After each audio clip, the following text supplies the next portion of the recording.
Hey, what is going on, everybody? You already know it is Wednesday night. It is prime time. Only the Cowboys show is on at prime time. That's us, 215 boys. My name is Paul Spencer. That man next to me is, what's that guy's name?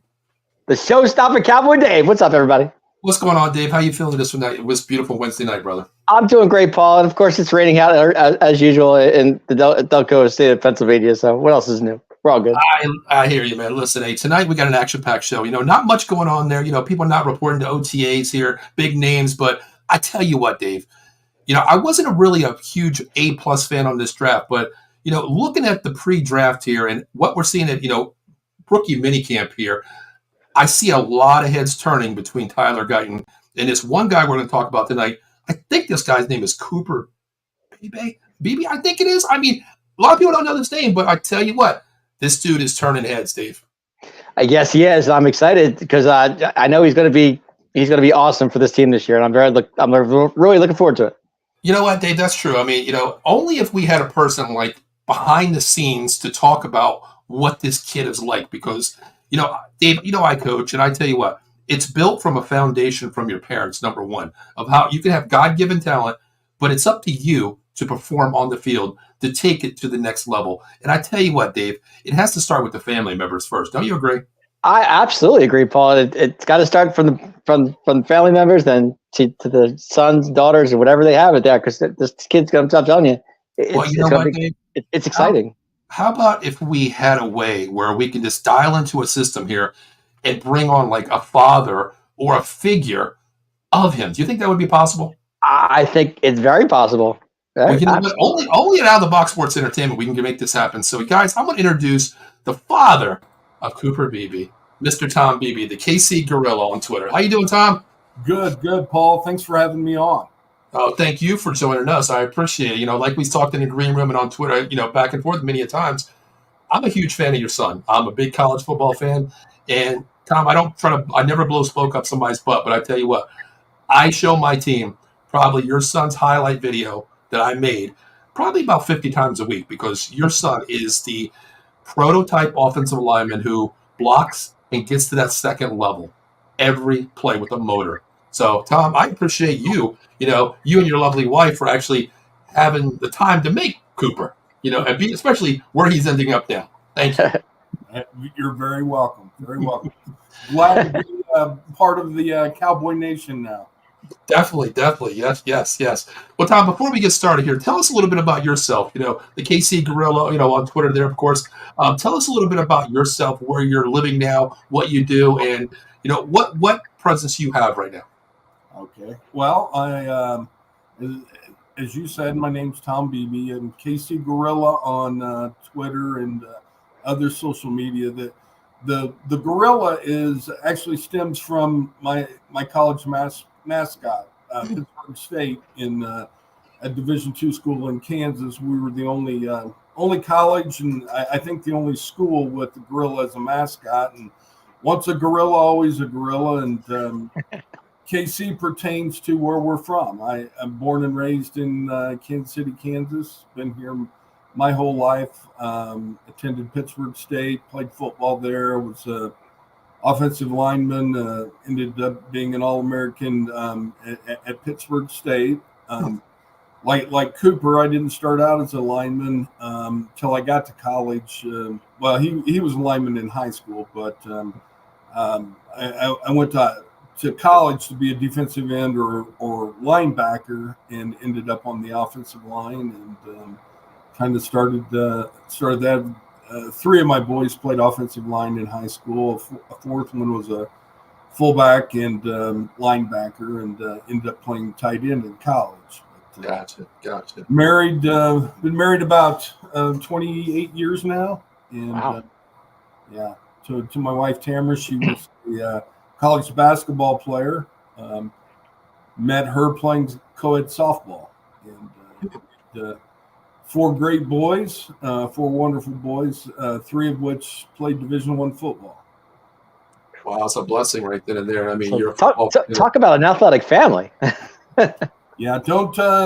I can tell you up front, don't challenge mom to a game of horse. That was a big she smoked. I like that. Yeah, I did tell her. I mean, she could shoot the ball, but don't bring it in the paint, because they give you 5 fouls for a reason. Yeah, exactly. You're gonna make you remember coming down the lane, right, Tom? Exactly. I hear that. I'll remember that next time. It's like the old Big East basketball day. Tom, if you come down the lane, you're going to remember it. Yeah. Tom, I want to ask you a question real quick. Your son, of course, went to Piper High School. Coach Brindle, I believe, correct? Yeah, he played. He played for Coach Brindle his freshman and sophomore year, and then Coach Pollard came in, and Coach Brindle was still on staff, but he stepped back a little bit. We had a new head coach, Coach Pollard, his junior and senior year. Gotcha. Now, I didn't even know this fact. Your son was a 2-year starter, number 70, of course. His freshman year, he was second team All-Conference, honorable mention All-State. His senior year, he was first team All-Conference, honorable mention All-State. That's something really serious. Your junior and senior year. How did that make you feel as a father to see your son make All-State, honorable mention, and All-Conference first team 2 years in a row? Well, it's interesting because of the 4 boys, 3 of them started freshman year on. The other one, it took him. I think he started his sophomore year on, but very, very proud. And the interesting thing, Cooper had a little something to live up to. Like I said, his oldest brother played Division I football, and probably is one of the best all-around high school football players that I saw. And to this day, I talk to a lot of people, and they know Cooper's playing in the NFL, and they tell me, he said, yeah, but that oldest one, he was something. And so Cooper had a lot to live up to, and to get the All-State honorable mention as a freshman, and he worked hard and he deserved it. I mean, he was a player from the get-go. But very, very proud of that. Gotcha. Dave? No, that's awesome. I think that's phenomenal. I'm sure you're like so proud that you have 3 sons that are like phenomenal football players. Yeah. Actually, the one that didn't play college football is probably the best natural athlete of the 4, which is funny. But wow. He had designs on becoming an architectural engineer, and he said, if I'm going to do that, he goes, I don't know if I have time for football and engineering both. And right. I said, well, if that's what you want to do, just be the best engineer you can be. And he's living the dream now. Well, I'm sure he is. That proves he has a good head on his shoulder if he puts, work first, number one. That's going to be a career throughout his lifetime, Tom. That's a great thing as well. But Tom, we talked about backstage. I have 40-some kids on my team, and back when I played Pop Warner football, we played both sides of the football. Ironman, no matter what. 22 players playing offense, defense here. Did that ever? I know your son played defense; that was his forte. But did you ever think, like, back in the day, he could play so many? 4 years basically playing offensive side of the ball, defense side of the ball. Does that play into effect that gives him more? I want to say cardio ability now to do that prior, then going to college, excelling there to where he's at today? Well, it's interesting. All my boys played both ways, high school, and I played both ways. And like you said, back in the day, I mean. Oh, did you freeze there? It's a freeze. You froze there, Tom. A little bit there. Play, it was, it was unusual. It's just what you did. And in high school, we were a smaller school. The boys all had opportunities, and we had people say, "Hey, move your kid to this school, and they'll be a star here." And Division I, this and that. I go, no, they're going to be fine. I wanted them to play both ways. I wanted them to experience, multiple positions, multiple things. I wanted them to get to know the game of football, understand the football, not just tunnel vision on one position and whatever. I wanted them to understand, both sides of the ball, what we're doing, what we're trying to do to attack your offense. If I'm playing in a defensive tackle or defensive end or a linebacker, and I know how we're attacking your offense, then when I'm flipping to the other side, I know where you're going to be at. And I think, honestly, that's one of the things that Cooper's real good at, is seeing things 2 levels and 3 levels deep on the defense, because he knows, by the way the look is, what's coming and where guys are going to be and things like that. And I could have sent my kids to a local Catholic school and won 3 or 4 state championships, but that, to me, that wasn't what it was all about. It was understanding the game, being a teammate, contributing, and sharing that with the guys you grew up with. Gotcha. See, I like that. I like that. A team player is nothing. There's nothing wrong with being a team player, and I totally agree with that. That's awesome. It really is. That's what I teach my daughter too. She's a softball player, and she doesn't win a lot of games, but she's a team player and she plays hard, and that's pretty much what it's all about. Tom, can you tell me about what the accolades of Cooper here? Because I mentioned that it's not going to be the first time he's going to play at AT&T Stadium. The under 17 classic there. He played. My Team Japan, basically, so what was that about, going to AT&T Stadium and a 17-year-old playing, what was that like? Because you told me as well, he played in the another classic too against Mexico. Yeah, he played in the U19 World Championships when he was either 16 or 17. Wow. He played on the U19 team in the World Championships down in Mexico City. And, that's the funny thing. My boys have done and achieved so much. They've taken me places I'd have never gone by myself, places that I'd always want to be. I mean, the oldest one played Big Ten football. We went to the Big House, went to Ohio State, went to Penn State, places like that.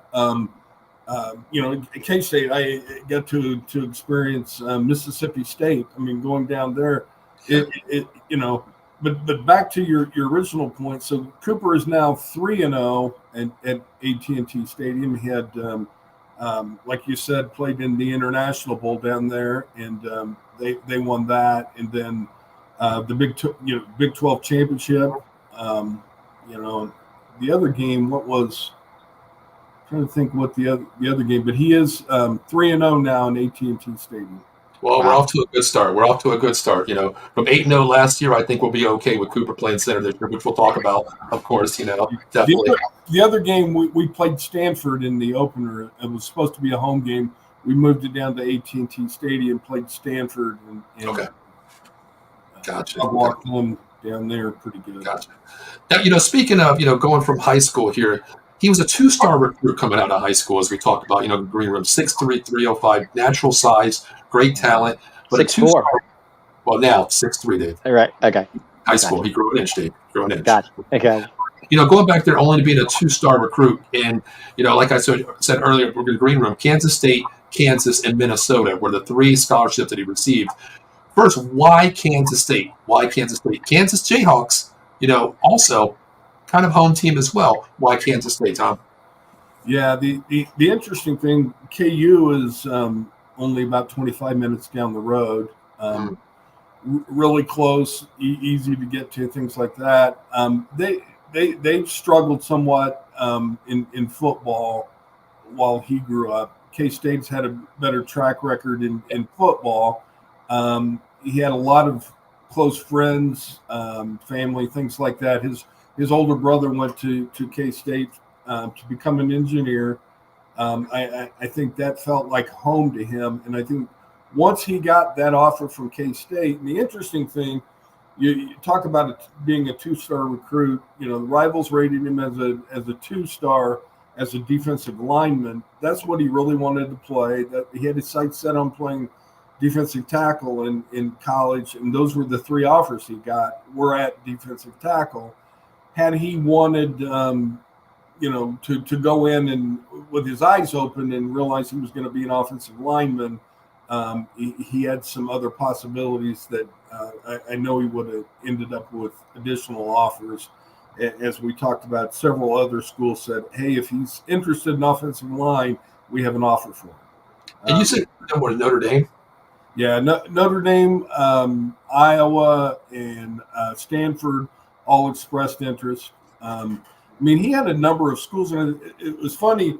His older brother went to Minnesota, so he had the Minnesota offer. He camped up there. We had the KU offer, and then K-State. They all came rapid fire right at about the same time.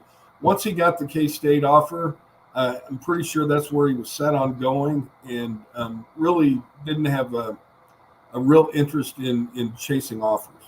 Gotcha. Well, I tell you what, the only downfall so far that I heard, Tom, I wish he would have gone to Notre Dame, because I do a college football show on Notre Dame every Saturday coming up, and I probably would have mentioned your son about 5,000 times per show. That's the only downfall so far, but kudos to his career.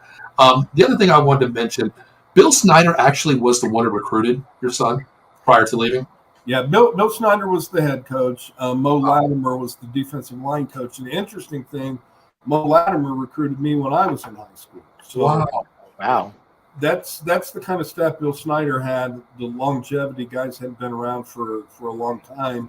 And Mo was the defensive line coach, but Cooper did commit to Coach Snyder. And the interesting thing, we were on his official visit, just left Manhattan, driving back to Kansas City, and on the radio, about the time we hit Topeka, they announced that Coach Snyder was retiring.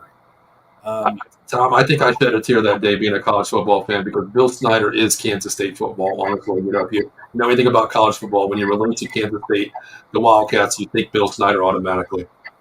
Yeah, absolutely. But Chris Kleiman's put a hell of a program together, I tell you that. Yeah. Coach Kleiman and the staff. The interesting thing, like I said, he was offered and committed to Coach Snyder, but it was a situation. New coach was coming in, and so we got to meet the new coaches. And the offensive line coach, interesting, when he was at North Dakota State, had been through Piper recruiting, whatever. So I had met him before, but when he walked in my door, Coach Riley, man, I wanted to suit up for him. Here's the offensive line coach. And I in the back of my mind, I always thought Cooper would play offensive line when he got to college. And I was like, yeah, I know this is going to happen. And interesting thing, the day before he reported to campus, he was playing in the Kansas, Shrine Bowl. Oh, okay. The Shrine Bowl. Okay. Yeah, out in Dodge City. And so the game's going on, and my phone is blowing up. They're texting me because he played offensive tackle in the Shrine Bowl. And I'm getting texts from the coaching staff. It's like, man, his feet are incredible. His footwork's awesome. This and that. And I knew he was going to play offensive line. I didn't know until the next day that they also thought the same thing. So he came in. He thought he was going to wear 98 at Kansas State. He had taken pictures in it. Hey, this is going to be my number. And we showed up and went to the complex, and he had number 50 on his nameplate. And he said, "What do you think that means?" Like, it means you're an offensive guard. But pretty good. They pulled him in and said, "Hey, we want to try you on the offensive line. We think there's a quicker path to playing time." And he's okay. If you're telling me I can get on the field quicker as an offensive lineman, I'm all for it. Wow. Tom, we talked about in the green room. I watch a lot of college football, and I remember your son's name. His freshman year, basically. He didn't start off very well at Kansas State, correct? I mean, first 4 games, basically in the first, well, you clarified it to me backstage. I had it written down, 6 games, 4 sacks, starting at left guard there. 4 sacks in his first game, and you clarified it 4 sacks in one game, his very first game. How did you feel, being a father in the stand watching this happen? And before we get into it, there was a button clicked somewhere in his head. Because after that, Tom, I tell you, 42 games, 1 sack. Yeah. And, the interesting thing, the first game I think was against Arkansas State, if I remember right. Okay. And it was brutal. And I'm on the college, the message boards and things like that, and the in-game message boards and all that. I took a beating that day. Mm-hmm. I wasn't on there during the game because, I'm at the games and watching it, but I went back and I read all that. Well, I took a beating, and they told me my kid was horrible and this and that. And the funny thing is, coming out of that game, he knew he had a horrible game. And something hit after that, and he told me, I'll never have another game like this. Wow. Never. And I think 2 weeks later, we were down in Oklahoma, went down to Norman, and we were just supposed to get we lost that game to an FCS opponent. Oklahoma's, top 5 team in the nation. They were supposed to kill us. We went down there and beat them in their place, and Cooper was going up against one of the best defensive, linemen in the country, and Cooper more than held his own. And, that it was one of those situations where I think he was caught off guard, wasn't prepared, and he said, I'll never not be prepared again. And we would talk weekly about who he was facing, what they were doing, what kind of moves they had, what kind of technique, what do I need against this guy? He's going to long arm me, or this guy's going to bull rush me. He just made it his mission not to get beat like that. And look where he is now. That's amazing. That is really amazing. I mean, I teach my kids short-term memory. You're going to have bad games, short-term memory.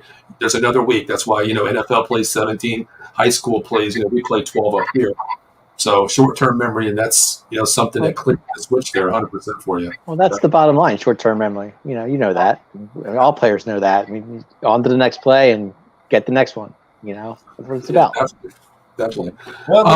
Well, the interesting thing, you talk about short-term memory, but one of the first things, so as soon as I see him and talk to him after a game, the first thing that he usually tells me about is the 5 or 6 plays in his mind that stick out. I did this. I got hat heavy.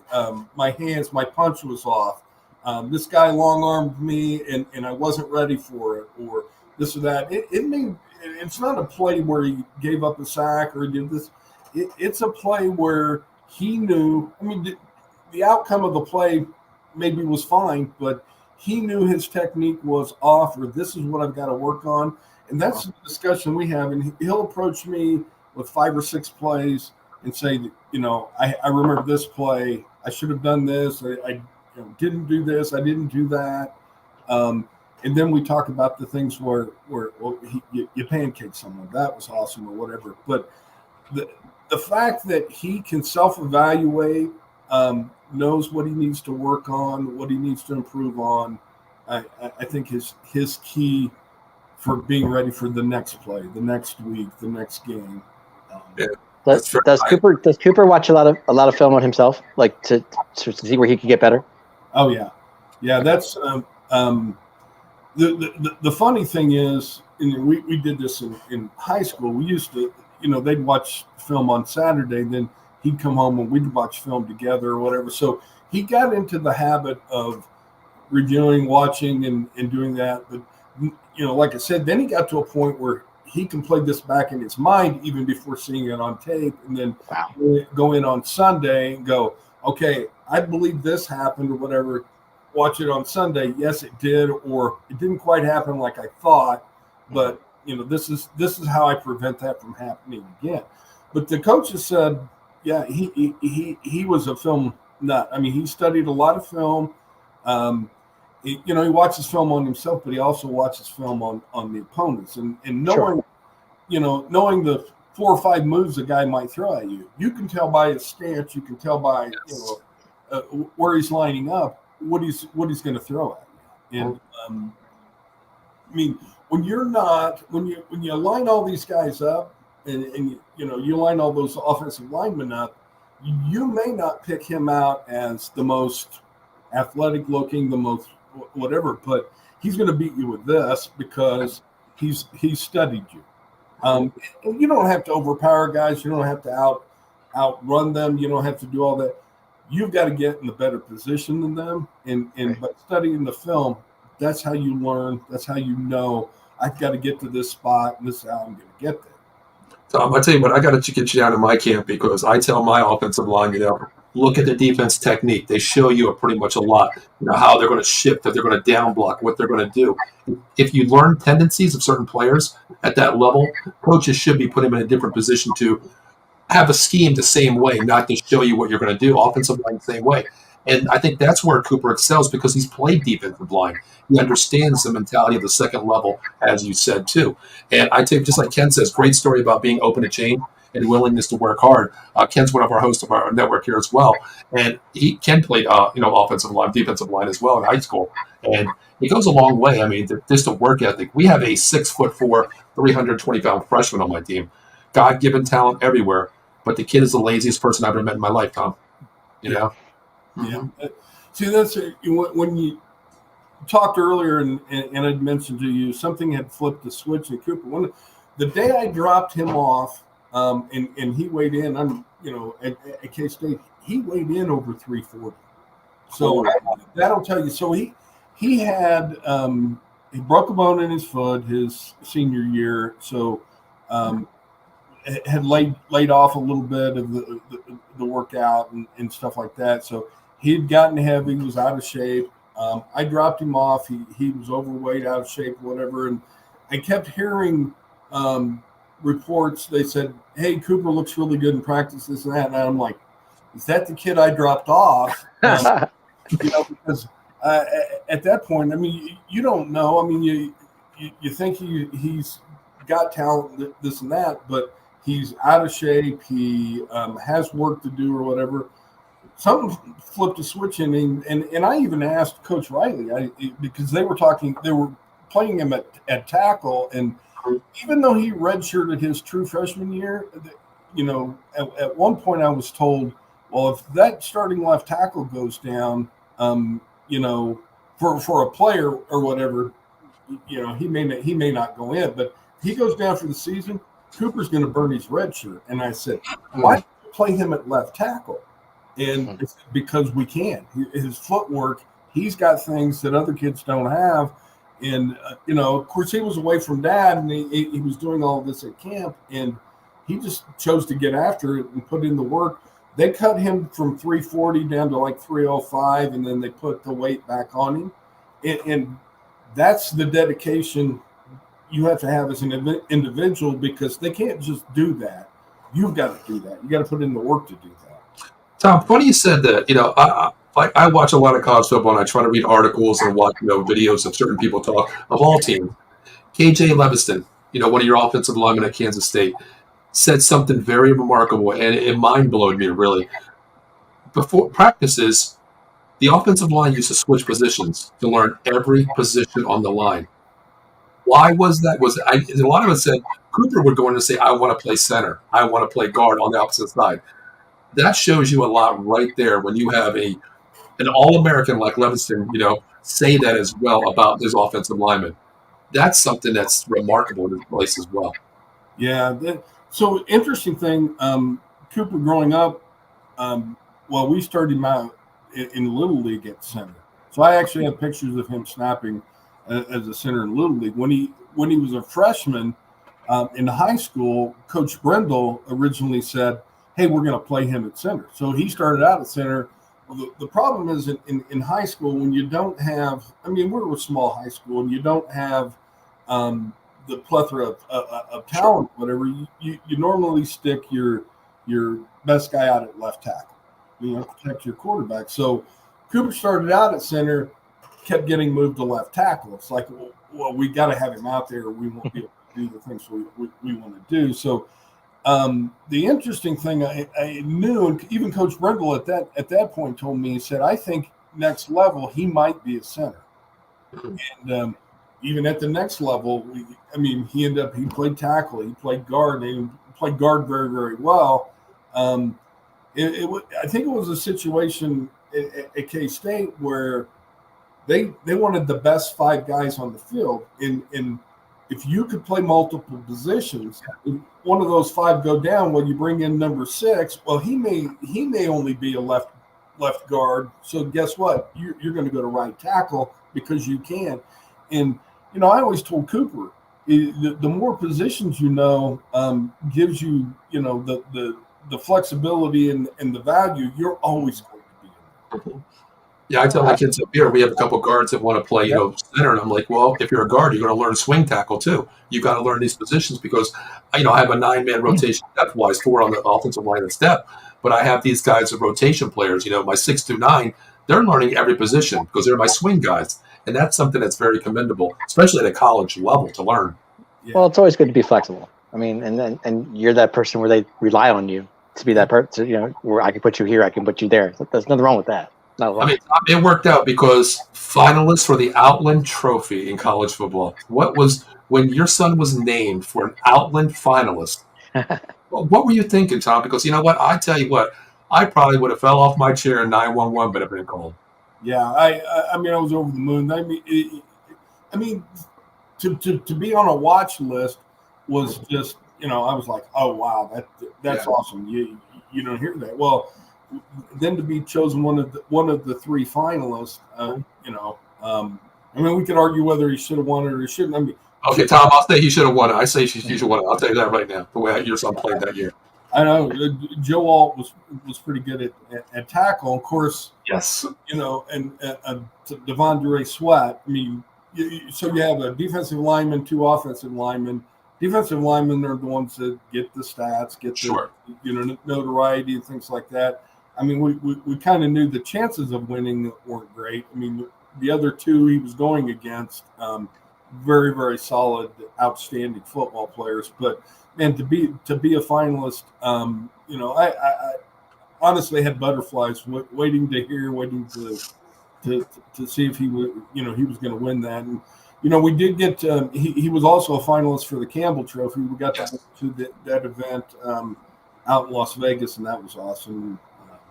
You got the Hall of Fame inductions at the same time, so we got to see a great K-State Wildcat, have his time to shine there.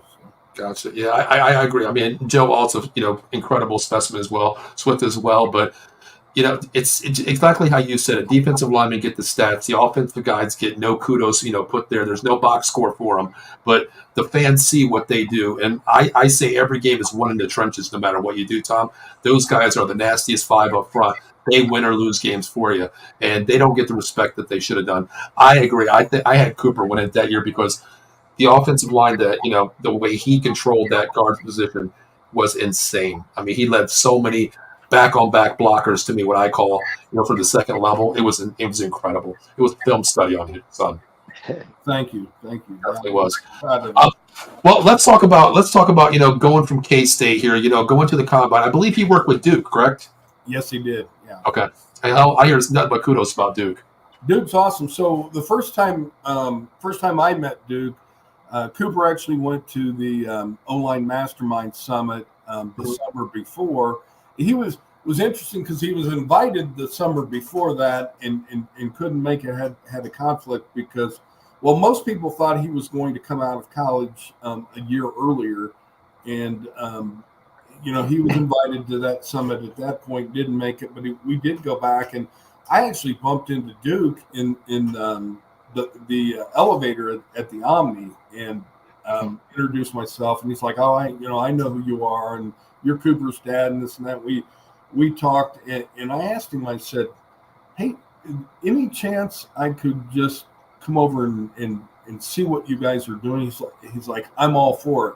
So we went over and all of these professionals, Hall of Fame guys, retired guys, all of these guys coming together, talking about what it's like to be an O-lineman, the tips, the tricks of the trade, how I train versus how this guy trains. And there is no one right way to be an offensive lineman.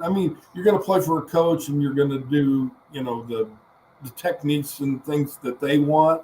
But quite honestly, to excel at this, I mean, you have to develop your own toolbox. Yeah. And you have to, you have to perfect that, and just listening to these guys talk, different approaches to the same problems and how they attack it was just awesome. So I think at that point, and Cooper spent a couple of days with them, met a lot of professionals, a lot of Hall of Fame retired guys. I think he knew at that point, when it came time to train for the combine, he was going to go back and work with Duke, and his time down there. I mean, he had a great season. I think he would have done fine at the combine, things like that. But when I went up to Indy and I saw him, just how locked in, how ready, how prepared he was. I mean, you could tell guys that Duke trained and how they performed in the combine versus guys that worked with other things. I'm a little biased, but these guys were on point. No nerves, no whatever. They attacked it. They were ready. They were prepared. They knew exactly what was going to happen. That's awesome. Dave, anything? I don't know where to start, to be honest with you. You think about it. I have one thing to say, but you can think about it. Go ahead. Speaking of Duke, isn't it amazing that a person that he worked with Duke, Tyler Guyton and Beebe and Cooper, both with the Cowboys, both working with Duke? Isn't that amazing that they're taking two players out of position to move them to a different position?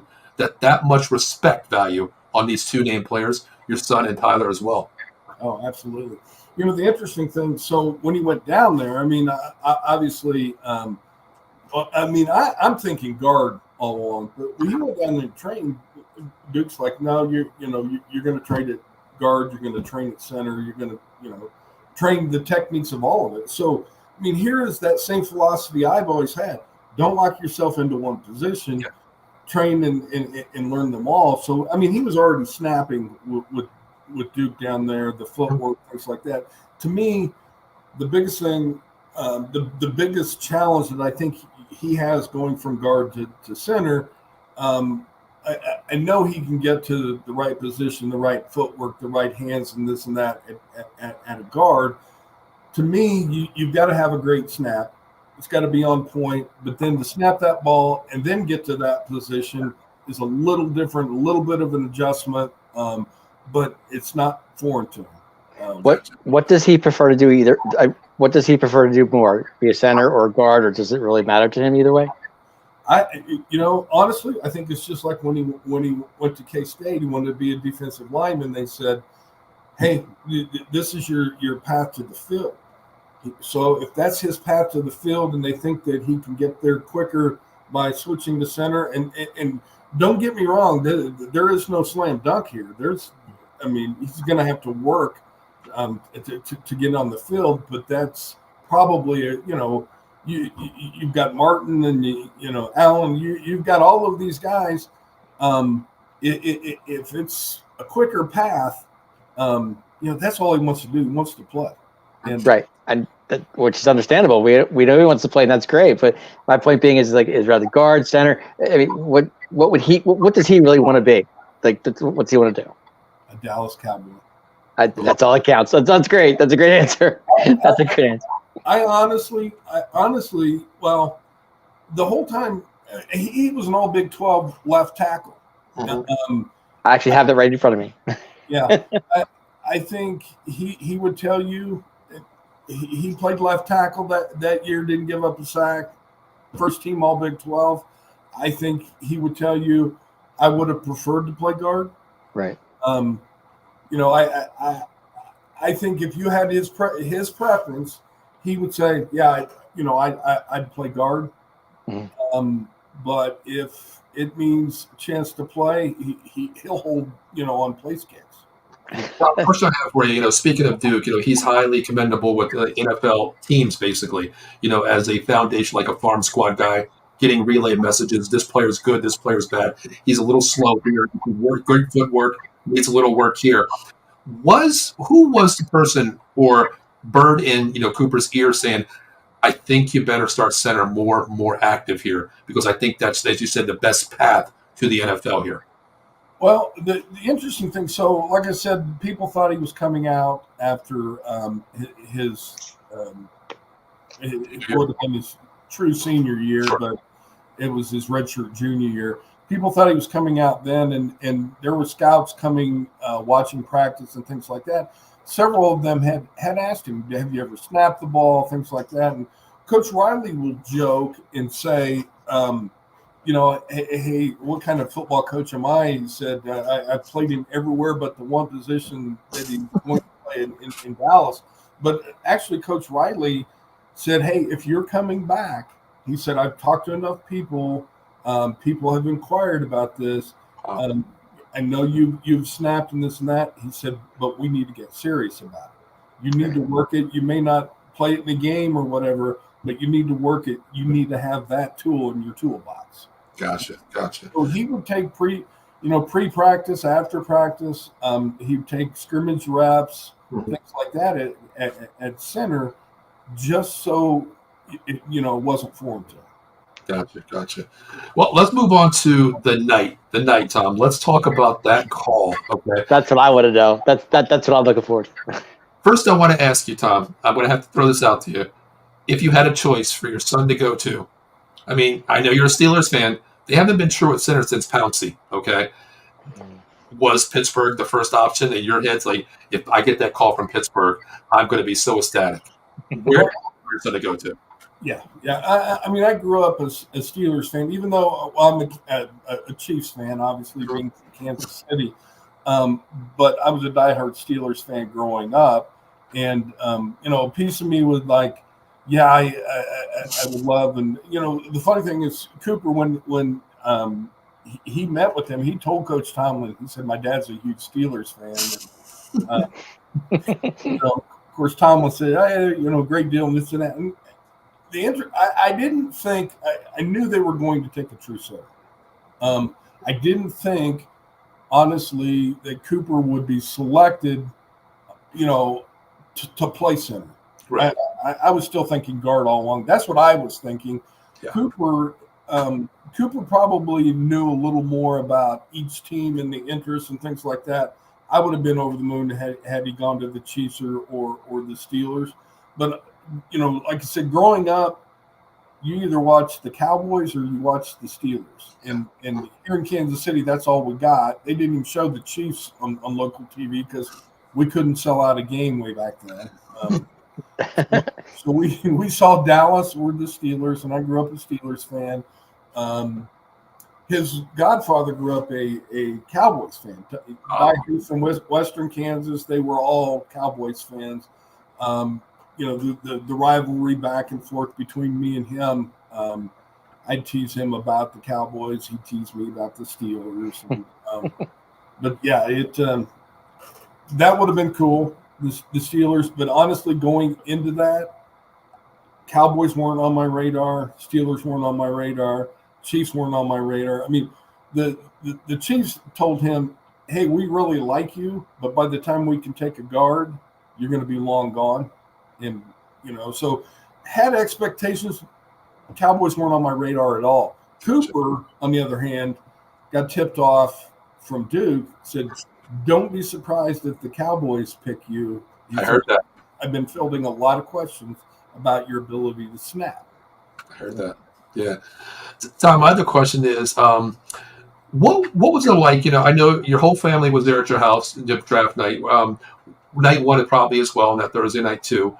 Was there any expectations from Cooper or yourself, or ears out there saying you're going to be a first round pick? And if so, how did it feel not going and not being the first? I had your son rated the second best guard in college football coming out, coming there, and seeing guards go in front of him. What was that like? And was there any downfall a little bit, in my mind saying, well, wait a minute, I was this, I was that. Why? The question why, maybe? To Cooper, I don't think any of that really entered his mind. I will say a little bit. So you talked about the first night. So the first night, all we had here, we did have a TV crew because they insisted. Mm-hmm.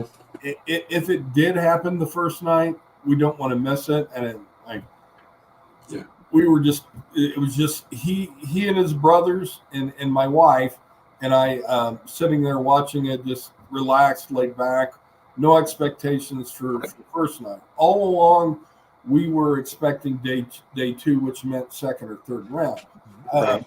Had heard enough rumblings that personally I thought he was going in the second round, based off of the things that I heard. I mean, there is a club that didn't have a second round pick that we were told was trying to trade into the second round to take him. And they, the trade never happened. And I kept watching for trades and things like that. There were teams out east that said he was in play in the 40s.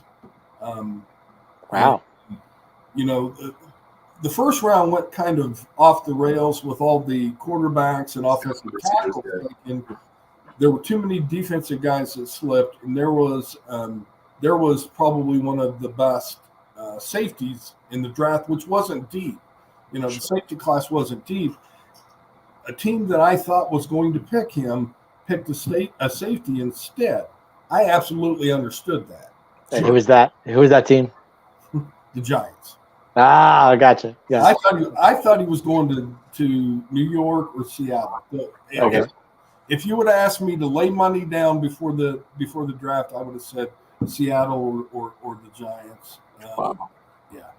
There were a number of other possibilities, all of which, I kept asking Cooper, where do you want to go? Where do you want to go? And Great question. I don't really care. I just want to be an NFL player. I don't care where I go, right? Exactly. I love that. I think, understanding, I mean, the aura of Cowboy football, when I heard Jerry's voice, Cooper said hello, and he goes, "Hey, Cowboy, this is Jerry Jones." I could hear him, and I'm like, that's his voice. I know that voice. And we all know Jerry's voice. Yes. Yeah, that was just amazing. And his like I said earlier, his godfather grew up a diehard Cowboys fan. He was visibly shaking. And Cooper's got the phone up to his ear, and everybody in the room can hear Jerry Jones. Mm-hmm. It wasn't on speaker, but they could hear his voice or whatever, and it was just unreal. Gotcha. What a moment that must have been when he called, when that phone rang and he knew it was Jerry Jones. Really, that must have been. Cooper was a little distracted. He called him coach. Right. I did hear that. Yes. Yeah. Tom, I don't know if I heard it correctly, but real quick, I have a question. When Jerry Jones called him, did he talk to Coach McCarthy too, and Will McClay too? Or how'd that work? He talked to McCarthy. He talked to Schottenheimer. Okay. Yeah, okay. Talked to Schottenheimer. One other person. I don't know if Coach Solari talked to him then or later. Did Coach Zimmer maybe? Why would Zimmer talk to him, Dave? Yeah, I don't think he talked to Zimmer. I think okay. 4 people. Just tell me. I wasn't sure. Okay. Tom, I don't know. I watched the video a lot of times with your son being drafted. Did I hear from you? How about them Cowboys? Oh yeah. I thought I heard that. We're really loud and proud. Yes. Definitely. Oh man, Tom, I always wanted to know this, and this is like $1 million question I've never heard the answer for. How does this work, Tom? Because does all teams send you a draft cap? How does that work? The interesting thing, well, we were wondering about that. His agency actually made sure we had the hats. We got 2 sets of 32 hats. I don't know if one came from the league, one came from his agency. One were the official draft caps, that whole set. And then the other one I know came from the agency, had some of the official draft caps, but then had some just normal hats. But yeah, I think you may have seen on the video his brothers like trying to look the hats and find the right one. Okay, I've always wondered that. Like, okay, how is this? Like, how do they have to have all 32 teams here? Something, when the call comes in, a pre-call or something there, because it's a little delayed, of course. So I'm thinking, like, how does this actually happen? What is the foundation of this philosophy here? So now we know. Thank you, Tom. Yeah, we had 2 sets of 32, and I've got people wanting to know what happened to them. Hey, do you have a Chiefs hat? Do you have a? Oh boy! Oh boy! How long did it take Cooper to really to set a reality check to say I'm a Dallas Cowboy? Like, did it really when did it really sink in? The interesting thing, we went and played a little golf, a little mini golf the next night, and talking to him during this. So we had the family and his girlfriend and my other son's wife, and so everybody was together, and still at that point he was like, I just really can't believe this. Right. I believe I'm a Dallas Cowboy, and I don't think it really hit him until he got down there in rookie minicamp. Wow. Got around the guys. Well, speaking of rookie minicamp, Tom, I'm going to be honest with you. I told Dave, I was like, I like Cooper if he's a true guard to us. And I thought about it. Why would I want a guard? Because I have Zach Martin. I have Tyler Smith playing there. Why do I want Cooper here? But, looking at it now, I see why he could be a true center because the fact is his scheme, the way he controls the field, he is a field general playing that position. He's learned it. He understands it. And low man wins the ball. And he is very techniqueful in what he does. And seeing him at camp, we run it up here, and I have people falling off the balance balls while just taking a pre-snap. Your son's mobility on there at that size is insane. How's camp going right now? Going really well, really well. The interesting thing, being on that balance ball, is the first time he's ever done it. Wow. Yeah. And when I saw that, and I saw the video of that, I was like, oh, wow. Mm-hmm. And I asked him, I said, you ever done that before? No. And wow.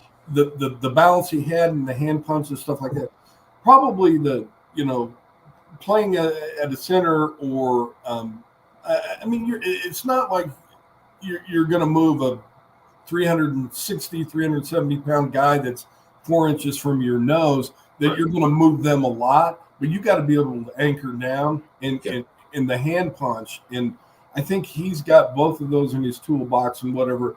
In close combat, it's like fighting in a phone booth. Sure. You want that guy in there. You want to anchor down on him and whatever. So I think the center position is a natural for him. I think he would flourish at guard too, but I can see him. The anchor he's got, the hands he's got, the punch he's got, working well in the center position. But I say that a lot because center is the captain of the offensive line. They're the field general, and even though you have a true nose tackle that's commendable, heavier than you, more speed, but your first hand check throws him off balance. It's all about that technique there. And I tell you what, I think your son's a statue on that balance ball because I can't believe you said that's his first time on there. Honestly.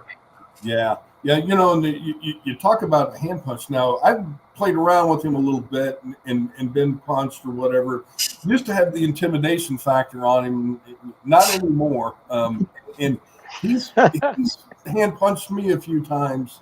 That he delivers a blow.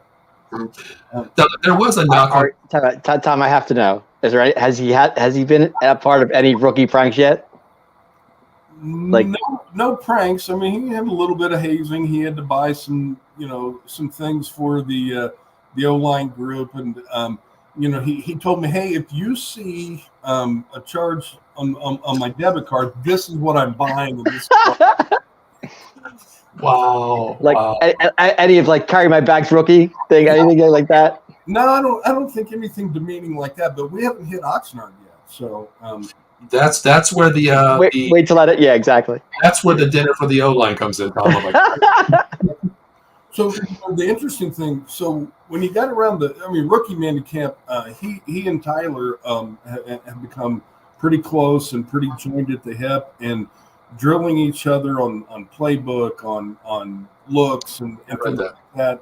They've spent a lot of time in the rookie minicamp, but then you get to the camp with the veterans. So the interesting thing, so he's already got some connections. Ferguson, for example, my wife and his mother played high school basketball together in Iowa City. Wow. Yeah. So Jake, first thing Jake said to him, goes, "Hey, great to meet you. Our moms played basketball together." Well, that's that Wisconsin connection, correct? Yeah. Well, they were in Iowa City at the time when what's his name? Her dad was on staff at Iowa before he went to Wisconsin. But Gotcha. so there's that connection, and then Brevin Spanford, the tight end we signed out of Minnesota, played with my oldest son Colton, who was a tight end at the time, and so they've swapped some stories, some college stories of the older brother, and then McCarthy. The interesting thing about him, so he grew up, around here. He's a Shawnee Mission boy, so he went to college with There's a sports bar that sponsors all of Piper's athletic teams, and does a lot for the programs and things. So he and McCarthy, the owner of that, and McCarthy went to college together, are old college buddies, and he travels every year, no matter where McCarthy's coaching, travels to a few games, and so there's that connection. And so, wow, I tell you, there's scouts everywhere, aren't there? There's scouts everywhere, Tom. No matter where you look, there's a scout. Might not think it's a scout, but for some reason, that line could go back to this line and talk about it. So that's amazing. That's amazing. Definitely. Yep. Dave, anything? No. I'm like I said, I'm enjoying what we're talking about now. It's been great. Tom, I have a question. I mean, I know one of your son's role models that he used to pan his game after was Zach Martin. What was that call like from Zach Martin, a text message, talking to him about welcome to the Cowboys, this is what it's like? Because I was watching a video, and he had high respect for Zach Martin being one of his players that he watched by guard. Yeah, that meant a lot to him. Mm-hmm. Now, it wasn't the first time they've talked. So okay. What's interesting, and this all goes back to the O-line mastermind and Duke connection. When he was working out, preparing for the combine, Zach was in and out of training facility a lot. So he got exposed to him. He had met him. He had talked to him. He had picked his brain on some things. This is even before this is just one O-lineman to another. Tell me about this. Tell me about that. How do you handle this? How do you handle that? Then you get picked by that team, and you get that call. Welcome aboard. I mean, he was over the moon that night. He's like, yeah, Zach Martin just called. Yeah. Well, he's going to learn a lot from Zach Martin this year. I mean, I'm sure Zach's going to work with him a lot. I mean, I don't see why. What was the call from Brock Hoffman like? I mean, that's a player that you're battling for position here. You're brought in to take your spot. Brock calls or texts and says, welcome to the club. But, this is a person that's texting you saying, I'm trying to keep my job, not willing to relinquish it. How did that pan out? Was there any talk about that too? Yeah, Cooper didn't really talk about it, but, what's interesting, I don't think that night, I don't think Cooper knew what the situation was, just other than, start snapping, you're going to come in and compete here. I'm not sure he knew who he was competing against, who he was competing with, but I think being down there and being part of the ongoing camps and things like that, Cooper said, all of these guys are really cool. He's talked about Brock. He's helped me. He's given me tips. We've talked about things like that. There is no, well, I'm not going to share this with you, or I'm not going to share that with you. Yeah. Things like that. He said it's really open. Everybody's helpful. And when you play on an offensive line, you're not one guy that's out there. I mean, you're part of a 5-man unit. You got to count on the guy to your left, the guy to your right, the guy in front of you, the guy behind you, backing up. It's a 5-man dance, and one guy's out of sync, the whole unit fails. Yeah. Well, Dak Cooper better be buying him dinner some of these days, and saving their butts. I'm telling you. The other thing I have for you, Tom, we're talking reunion now. One of his good friends, Deuce Vaughn, is there. You see the picture down there where I don't know how many times, Cooper has led the way to the end zone for Deuce. What would that be like, to see your son and Deuce in the backfield one more time and having, Cooper hit that second level, springing Deuce for a touchdown? And maybe we can get a Cowboys version of this picture down at the bottom now. Oh, absolutely. I'd be all for that. Deuce, Deuce and his entire family. I mean, the camaraderie they built, the friendship they built. Even when Deuce went to the Cowboys last year, I mean, he talked to Cooper a lot. When we came down for O-line mastermind, Deuce sought us out. He's part of the family, the extended family, and they formed a bond when they were at K-State. That doesn't go away. I mean, even if Cooper played for somebody else, I think that bond would be there. And now that we're on the same team again, I'm excited. I hope we rekindle some of that. And I'd love to see Cooper open a block for him and Deuce take it to the house. And that makes it even more fun. You have more memories to talk about. Oh, absolutely. Yeah, I hope it does happen because 2 years ago on the College Football Frenzy, I said if Deuce Vaughn played on another team, a more respected team, he would have been the Heisman Trophy winner. And regardless of stature of his size, the numbers that he put on there, and that was the same time I said Cooper should be the Outland winner no matter what, because what he does for this offensive line. People look at box scores, they look at stats, and they see, well, this guy's more dominant. Well, you don't see what that offensive lineman does. Those are the key things. And so much, kudos goes to, your son, because I've heard so many bad things, short arms, less technique, less size in a true guard here. No, not speed, but you know what? It's all about work ethic, and it starts from the foundation that you laid at a young age, Tom. And I tell you what, this kid is going to hit the sky very hard, and there is no ceiling for Cooper. I'll tell you that. So, Tom, real quick, I know we talked about this in the green room, but how many games are you thinking about, or how many games are you going to attend this season for the Cowboys? We're going to try to hit them all. I don't know that we can pull that off with, still having a son playing at K-State, our youngest one. Kind of depends on where he gets into the rotation, and he redshirted last year. If he's in the rotation, traveling and things like that, but I believe we will at least hit every home game.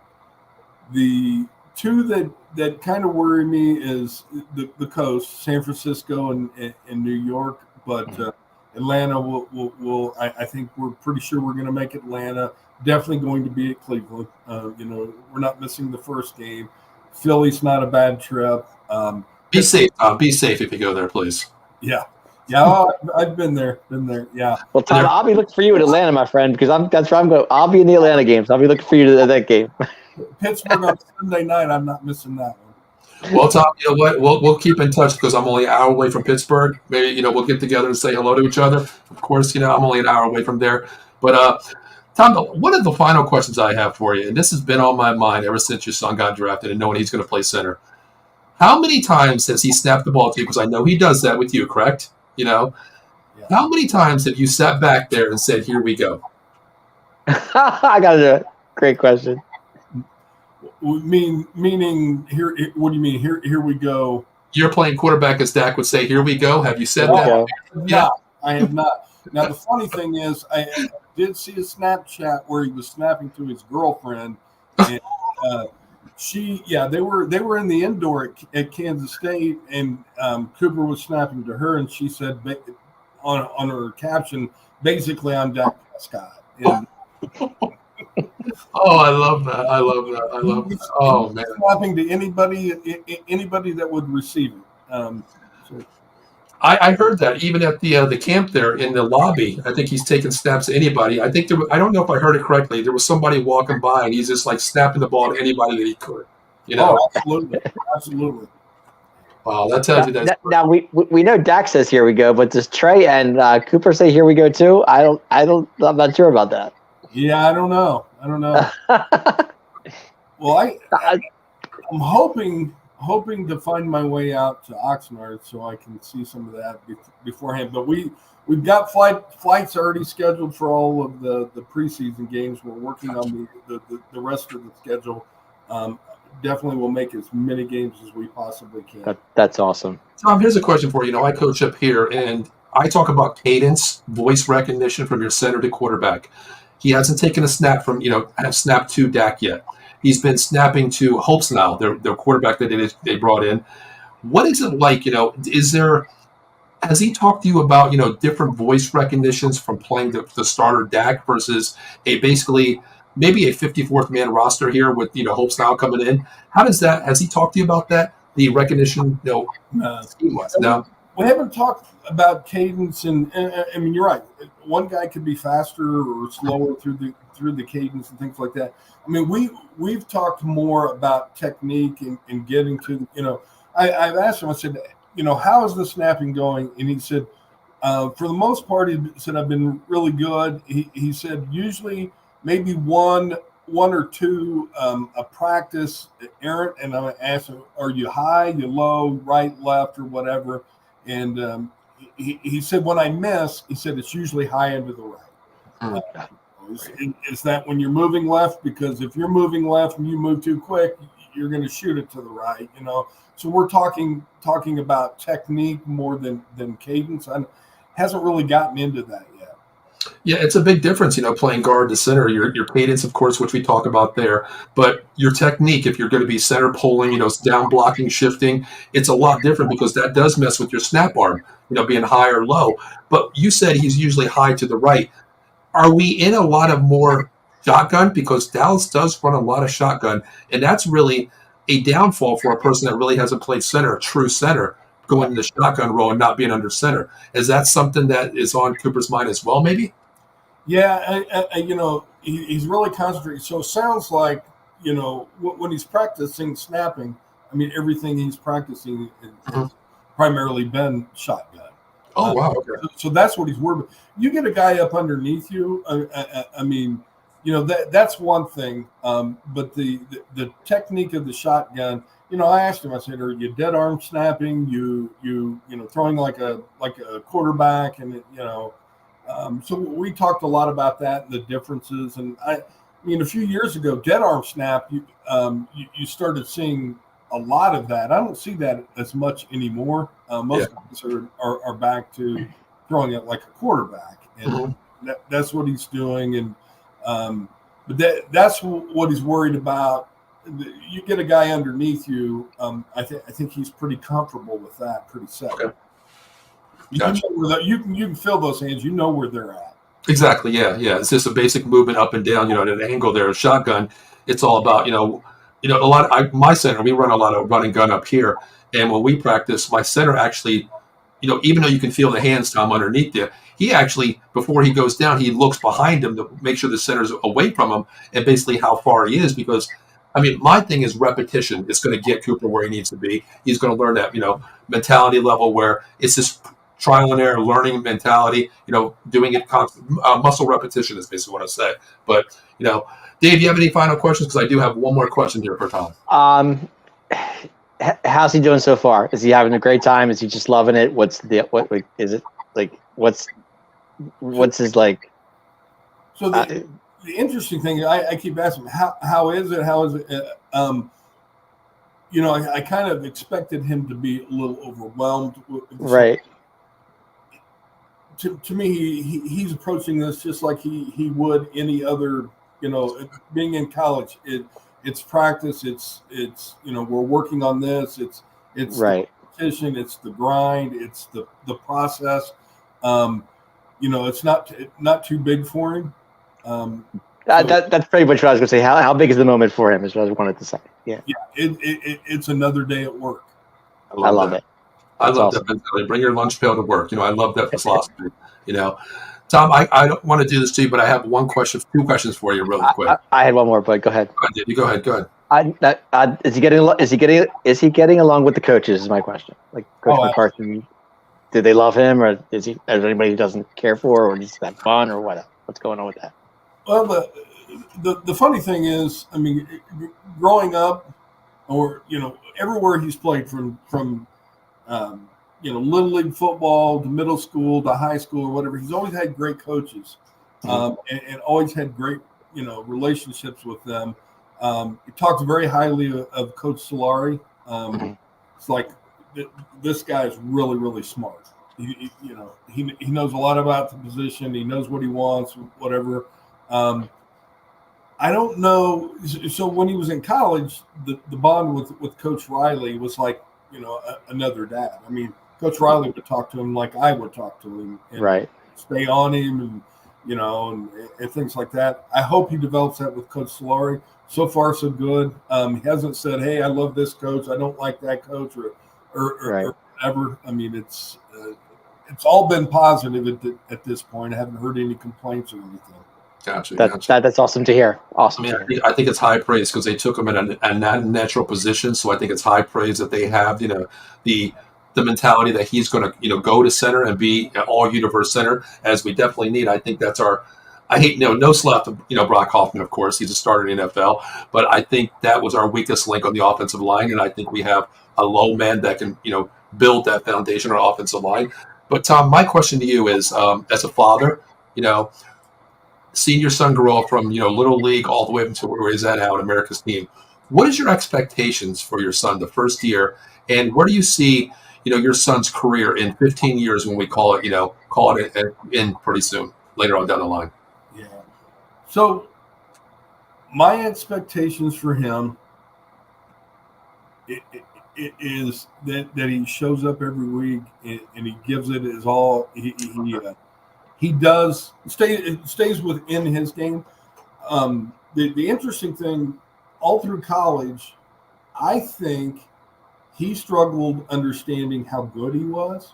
I still don't think he understands how good he is. There were times after a game he'd ask me, he goes, "Am I that good, or are these guys not as good as everybody says they are?" A little bit of both. I mean, you know what you've got to work on, and things. My expectation from him is he continues to work like that. He continues to know nobody goes out and gets 100 PFF grade, right? Sure. Every play, you're not going to win every rep, okay? You may be effective and the play may go for a touchdown or whatever, but your hands were in the wrong place. Your footwork was off or whatever. As long as you can this is what I want from him and expect from him, is self-evaluate yourself, understand your strengths, your weaknesses, and don't ever think you've made it. When you get to be my age and people tell stories about you playing, you're going to be a lot better when you're 60 like me than you were at 23, because the stories are going to get bigger. Yeah. Don't ever think you're bigger than the game right now. My expectation is you keep grinding, play after. If you play 15 years, that 15th year, you're still learning, still trying to get that 100 score, because no one ever does. Agreed. I love how you said that, Tom. Your son's a testament, and I believe he can be, all pro, in the future here in the next 3 to 4 years. I think he's going to be all pro at his position. Going, as you said, being a 2-star recruit coming out of high school, going to his first game playing there, his first game giving up 4 sacks to Arkansas State, a D19 school, basically, and learning to where he was. The next 48 games, 1 sack in his career, being drafted out of position to play another position with all eyes on us at Dallas Cowboys here. All kudos to your son, because if there's one person that can do it, I think it is Cooper, your son there. I really do. Yeah. But at 23, he's got a whole career ahead of him, and I wish him nothing but the best of luck, and I'm so glad he's with us. I really am. Well, I hope we're in 15 years doing another podcast with you. It means he's had a long career, and that's what I hope for. I hope he plays as long as he wants to play, and is and has a successful career, and can look back on it. I'd still be playing football if I could. I had back surgery and 2 knee surgeries in high school. It killed me, and my son had an ACL, so it killed him as well. But Tom, as you said, hopefully in 15 years we'll still be doing this, and your son will be playing, because I want to make it a yearly reunion for us, at least maybe during the season too, to talk about this. Real quick, what do you think the Cowboys are going to do this year? I had them at, I hate to say this, 12, 10, and 7 is where I have them, based on expectations. How does Cooper play at center? How does Tyler go here? How do we look? A lot of ifs, ands, or buts. How do you see the season? Just give me a record of what you think, Tom. I think, and I've looked at it a couple of times, and I don't know Dallas inside and out. Okay. I'm learning some things. You will eventually. I have to figure out who I have to be mad at. Okay. Or should I relay the question to you, Tom? Will the Chiefs three-peat? How's that?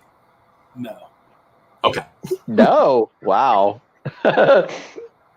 Gotcha. Well, I mean, I think they have all the.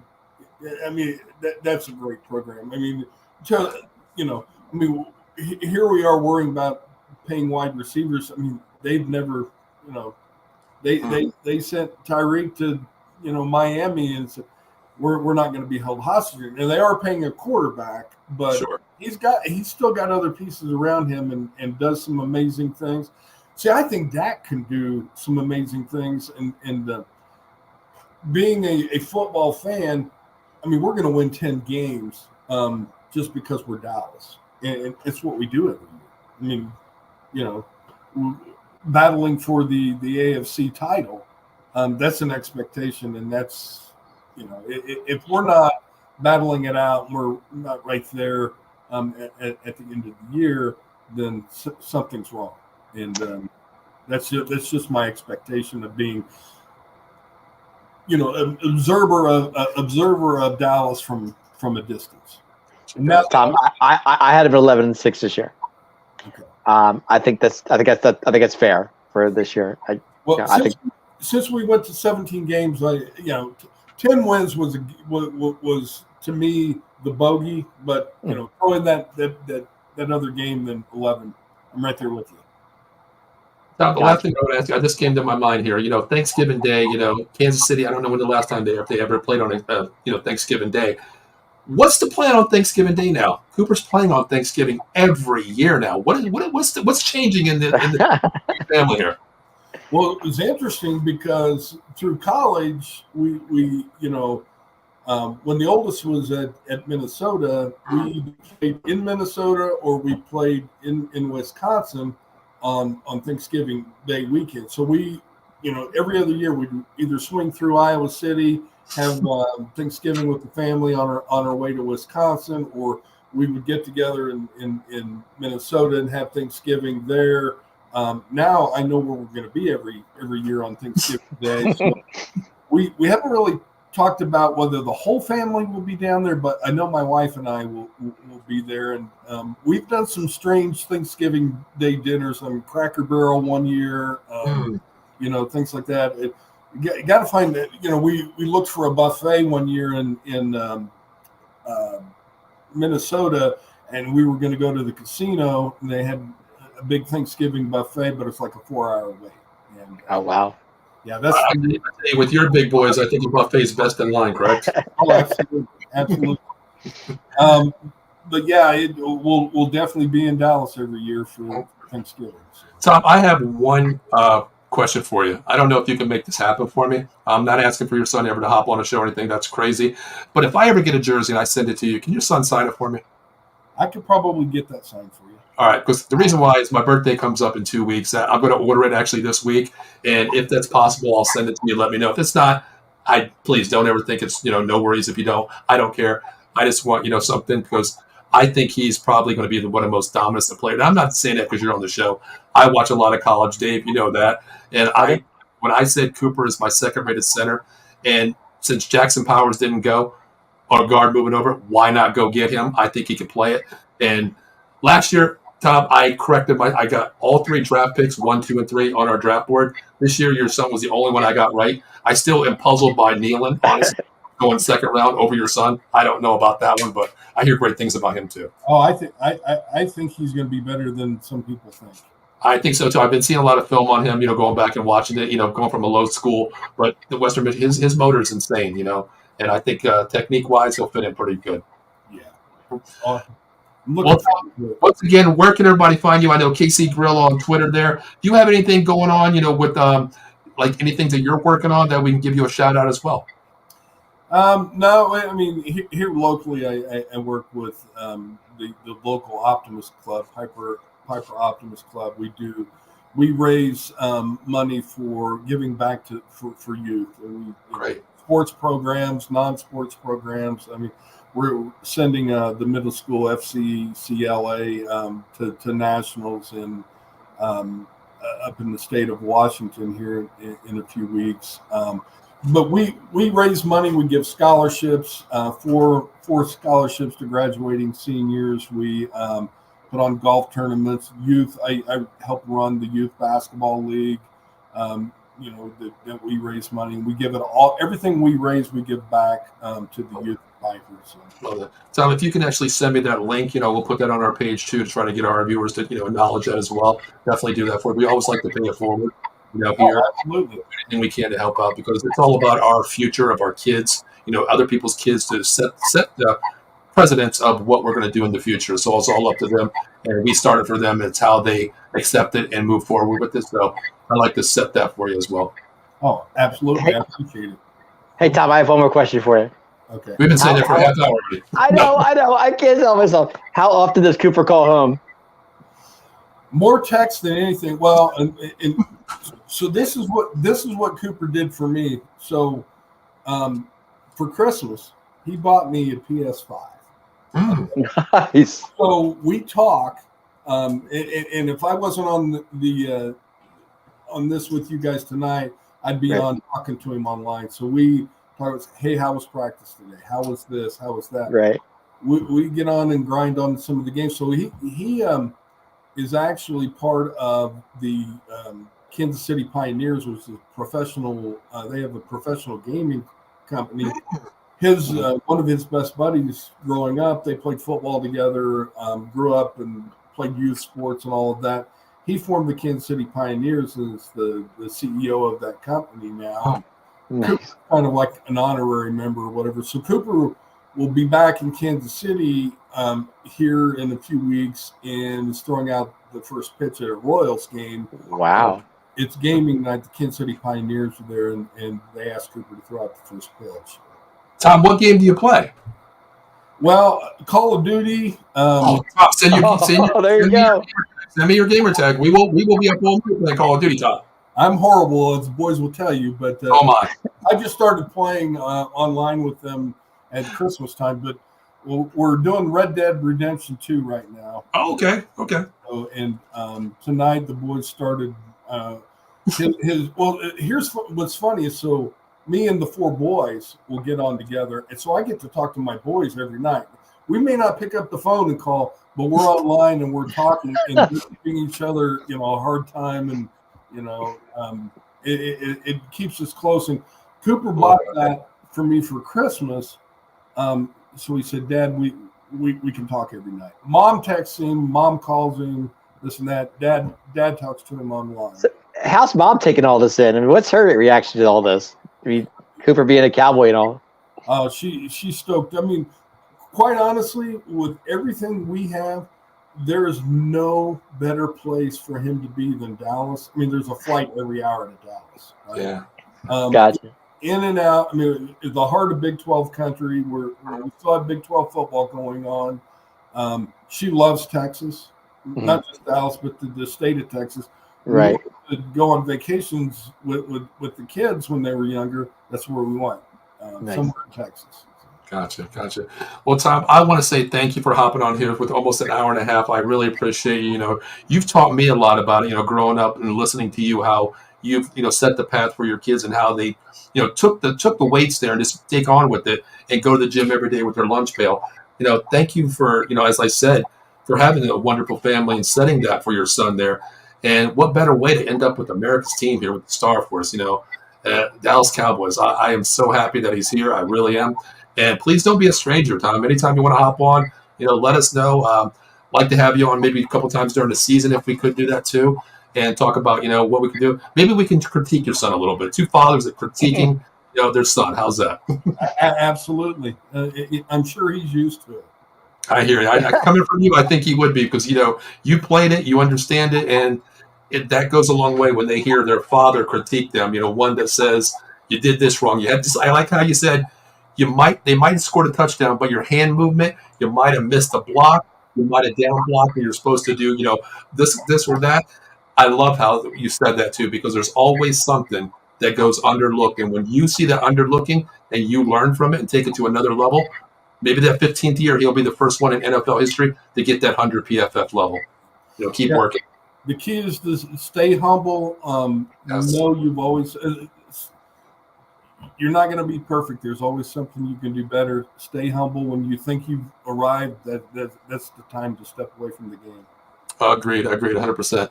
Tom, I thank you. Out of the Box Sports Entertainment thanks you. Give your son our prayers, and recommendation, because we know he's going to be all universe right next to one of his idols, Zach Martin, of course. So he's going to write, he's right movement there, and what better way with the America's team. Thank you. Thanks for having me on.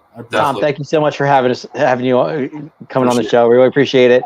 And good luck to your family, and good luck to Cooper. We really wish him all the best. And thank God he's a Cowboy. Definitely.